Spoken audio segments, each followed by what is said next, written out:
नमस्कार मंडळी, आज आपण शेंगदाण्याचे लाडू कसे बनवायचे ते बघणार आहोत. तर त्यासाठी मी इथे 2 कप शेंगदाणे घेतलेले आहे. एकाच वाटीने मोजून घेतलेले आहे. 1 कप गूळ घेतलेला आहे. 15 बदाम आणि 15 काजू घेतलेले आहेत. तुमच्याकडे जे अवेलेबल असतील ड्रायफ्रूट्स ते तुम्ही घेऊ शकता. इथे 7-8 वेलची सोलून घेतली आणि थोडंसं जायफळ.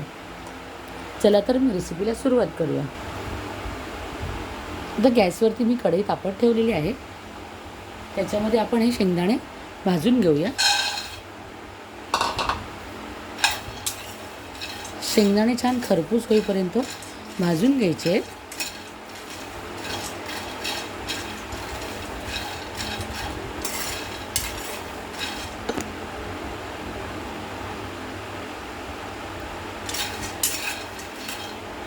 आता शेंगदाणे छान भाजून झालेले.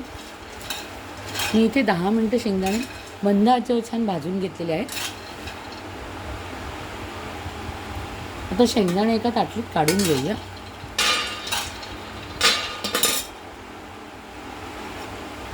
आता त्याच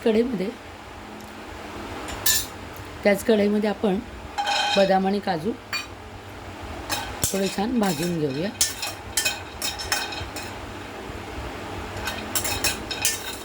असे थोडे खरपूस भाजून घ्यायचे. तर बदाम आणि काजू पण छान भाजून झाले, ते पण काढून घेऊया आणि थंड करून घेऊया.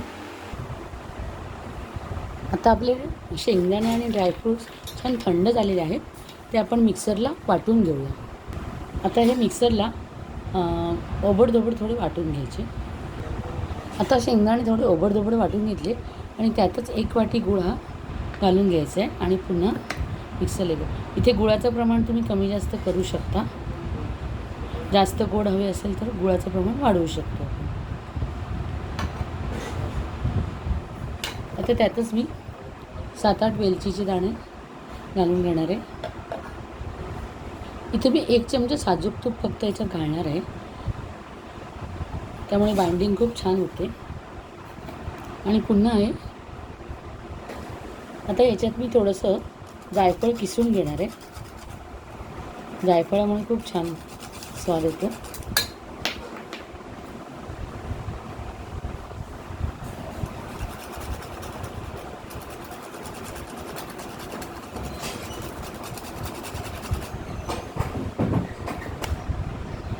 आता हे मिश्रण छान मिक्स करून घेतलेलं आहे. याचे आपण आता लाडू वळून घेऊया.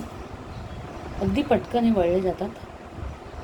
हे उपवासासाठी चालतातच, पण आपण दुपारच्या वेळेस मुलांना खाऊ म्हणून किंवा डब्यात दिले तरी चालतील. अगदी पौष्टिक असे हे लाडू आहेत. तरी तुम्ही नक्की करून बघा. आता मी अशा प्रकारे सगळे लाडू छान वळून घेते.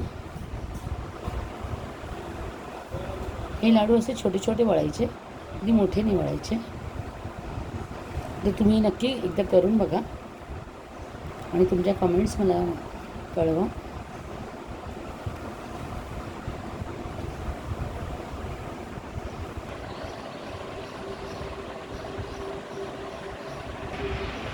आता आपले मऊसूत आणि चविष्ट असे लाडू, शेंगदाणा लाडू तयार झाले आहेत.